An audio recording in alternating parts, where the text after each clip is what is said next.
Pada kesempatan kali ini, kita akan belajar tentang tata cara penyimpanan arsip menggunakan sistem ganda, di mana sistem ganda tersebut adalah sistem gabungan antara sistem subjek dan tanggal. Sebelum kita lanjut ke tutorial videonya, izinkan saya memperkenalkan diri terlebih dahulu. Perkenalkan, nama saya Putri Nur Latifah dari Offering A dengan NIM 2104-1262-4108, S1 Pendidikan Administrasi Perkantoran, Universitas Negeri Malang. Yuk kita mulai. Oke, di sini alat dan bahan yang perlu kita persiapkan sebelum kita mulai kegiatan mengarsip, yaitu kita harus mempersiapkan yang pertama adalah map senil, di mana untuk map folder untuk kegiatan mengarsip kita, dan juga yang kedua di sini ada pembatas untuk surat masuk dan pembatas untuk surat keluar. Kemudian di sini selanjutnya ada indeks. Di sini juga ada indeks surat masuk dan indeks surat keluar. Oke, selanjutnya kita memerlukan daftar klasifikasi arsip. Nah, ini sebagai acuan kita pada mengarsip kali ini. Kemudian di sini juga ada agenda masuk dan agenda keluar. Di sini juga saya sudah tuliskan kode-kodenya. Nanti juga saya akan memberikan contoh bagaimana menuliskan kode-kode tersebut. Kemudian selanjutnya di sini ada surat masuk dan surat keluar. Di sini ada 7 surat masuk dan 6 lembar surat keluar.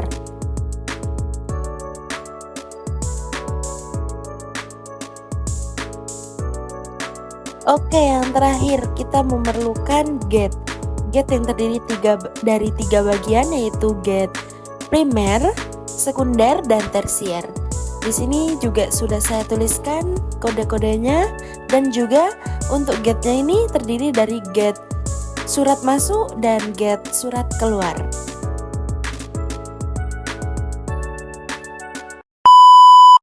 Nah, selanjutnya kita akan beralih ke bagaimana tutorial cara penyimpanan arsip menggunakan sistem gabungan, yaitu subjek dan tanggal. Nah, di sini sudah ada daftar klasifikasi arsip yang terdiri dari keuangan dan pemasaran yang sudah tersedia pada saat sebelum kita melakukan kegiatan mengarsip. Nah, selanjutnya di sini ada agenda masuk yang sudah saya tuliskan kode-kodenya. Nah, untuk tata cara menuliskan kode pada surat, yaitu dengan menyocokkan suratnya dan juga memperhatikan daftar klasifikasi arsip yang sudah ada. Nah, di sini yang pertama yaitu ada penagihan pembayaran, yaitu yang bersifat hutang, maka tersebut termasuk pada kode keuangan. Lalu pada pembayaran yaitu 10 dan tagihan pembayaran. Nah, di situ harus dituliskan KU titik 10 lalu titik 01. Itu dicocokkan semuanya. Lalu di sini juga ada penagihan pembayaran juga sama seperti tadi, yaitu KU titik 10 titik 01. Dituliskan juga di kode klasifikasi arsip yang pada agenda masuk. Nah, di sini ada kode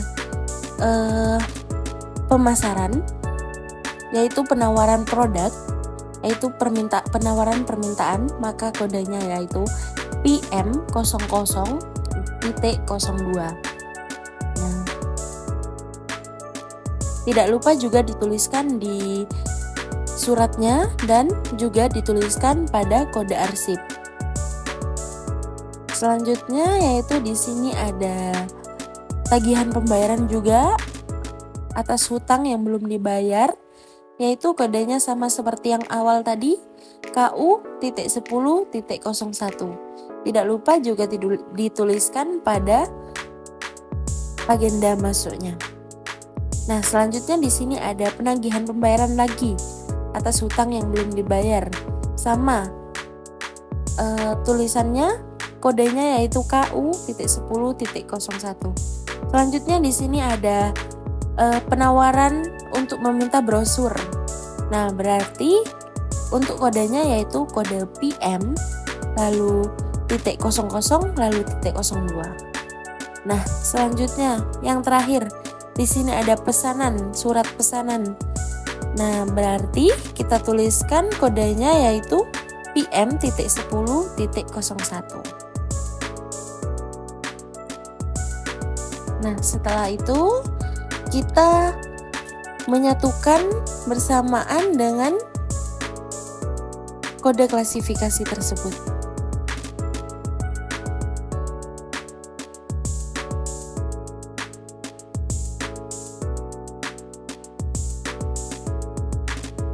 Kode klasifikasi tersebut sudah sesuai dengan yang sudah kita catat tadi berdasarkan acuan kita, yaitu terdapat pada daftar klasifikasi arsip. Nah, di sini untuk gate-nya terdiri dari 3 bagian, yaitu gate primer, sekunder, dan tersier. Yaitu untuk gate primer dituliskan dengan kode awal yaitu KU atau PM seperti itu. Untuk gate sekunder yaitu KU.10, KU.00 seperti itu. Lalu untuk gate tersiernya yaitu dituliskan lengkap bersamaan dengan seperti kode yang sudah dituliskan pada agenda masuk. Nah, di sini yang pertama, jika ada kode yang sama, misalnya KU.10.01. Nah, tadi di sini ada 4 surat untuk kode yang sama, maka tidak perlu kita membutuhkan gate tersier satu-satu. Cukup gate tersier satu saja, namun suratnya langsung disatukan. Disatukan berdasarkan tanggal, yaitu tanggal yang paling terbaru berarti terdapat di atas, paling atas. Nah, di sini ada KU, KU.10, KU.10.01. Nah, untuk suratnya itu sama seperti yang awal, kita letakkan di bagian belakang gate tersier.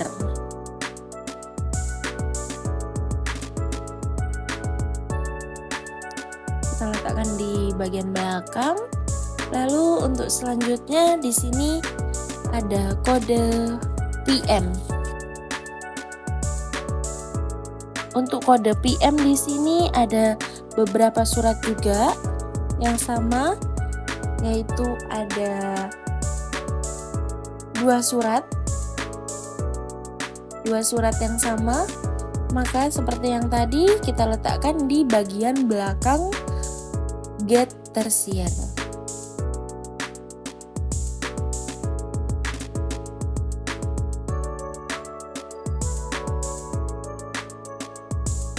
Kita satukan pada gate yang sudah kita lakukan persiapannya.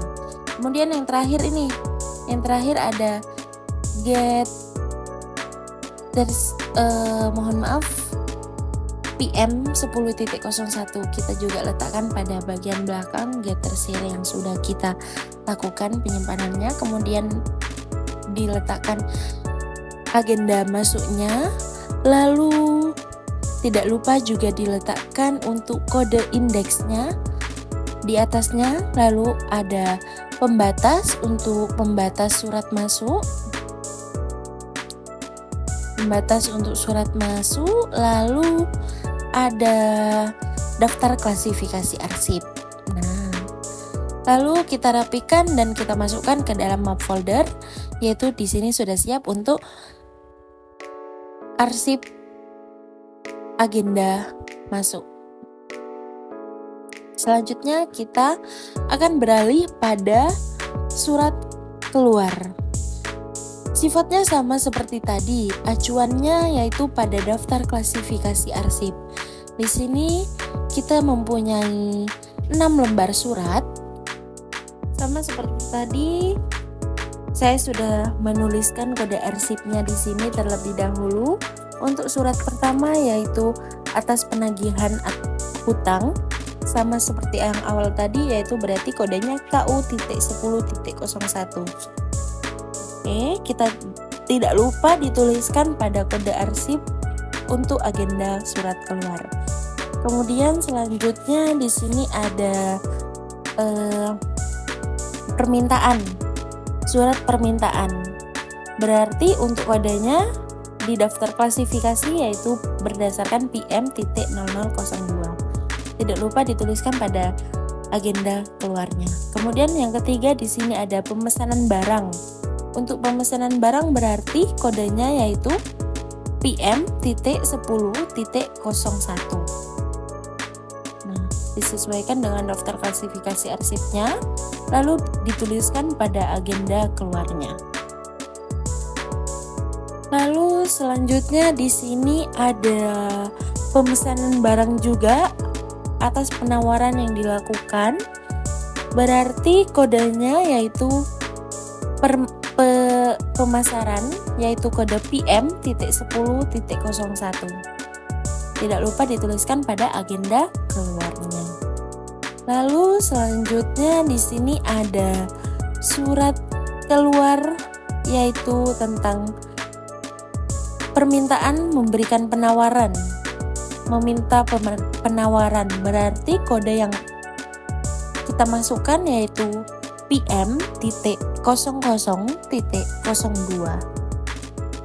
Tidak lupa dituliskan lagi pada agenda keluarnya. Lalu yang terakhir di sini ada surat pesanan, surat untuk memesan sewa kendaraan, yaitu kodenya PM.10.01. Nah, kita sesuaikan lalu kita tuliskan pada agenda keluarnya. Nah, oke, sekarang kita lanjutkan untuk bagaimana cara mengurutkan kode.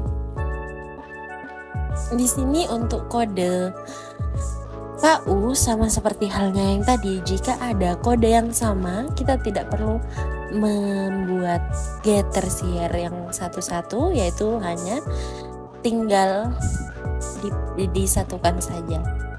Nah, di sini untuk kode KU yaitu hanya ada satu surat. Kemudian untuk kode PM.00.02 di sini ada 2 lembar surat. Lalu yang terakhir di sini untuk kode PM.10.01 di sini ada 3 lembar surat.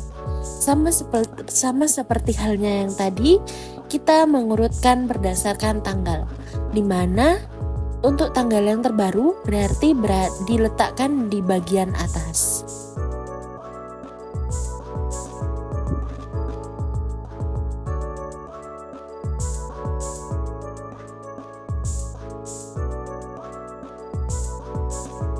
Nah, oke, sama seperti halnya yang tadi, kita membutuhkan 3 lembar get, yaitu yang terdiri dari primer, sekunder, dan tersier.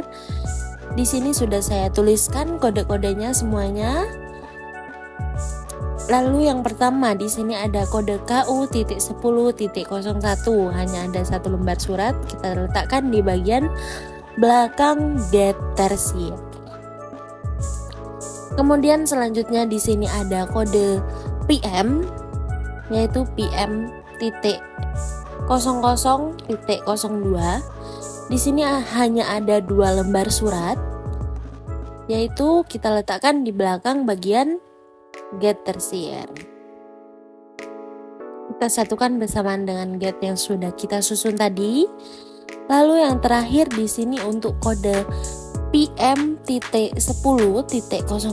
di sini ada 3 lembar surat.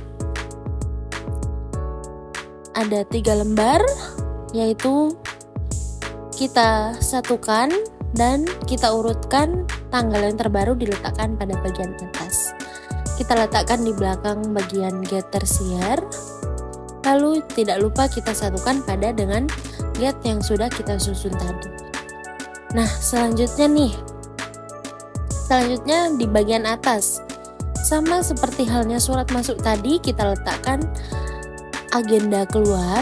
Lalu di sini ada kode indeksnya, lalu ada pembatas untuk surat keluar. Nah, Kemudian disatukan dengan surat masuk yang tadi kita susun.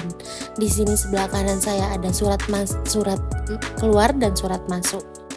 Di sini kita satukan dan paling atas ada daftar klasifikasi arsipnya. Nah, selanjutnya kita masukkan ke dalam map folder yang kita punya tadi, yaitu dan pengarsipan telah selesai.